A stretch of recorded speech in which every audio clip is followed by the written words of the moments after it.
Lifestyle inflation ratio at saka lifestyle inflation. So ano to? Yung lifestyle inflation na ratio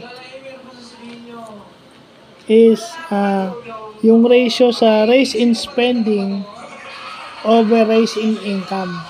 Kapag sumobra sa 1 yung iyong lifestyle inflation ratio, ikaw magsasuffer ng lifestyle creep.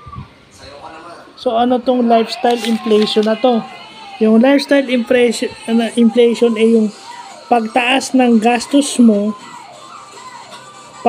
taas ng gastos mo dahil lumalaki din ang sweldo mo. So lahat ng tao, pag nagkakaroon ng sweldo, halimbawa kahit 1,000 lang yung in-increase nila, makikita mo na yun, tumataas na rin yung spending nila. So yan yung tinatawag na lifestyle inflation. So yun pala yung ibig sabihin yun. Lahat naman tayo.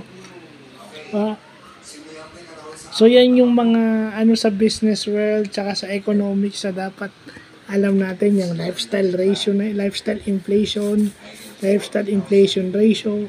Yan yung mga dapat pinag-aaralan natin. So yun lang po. Sana swerte.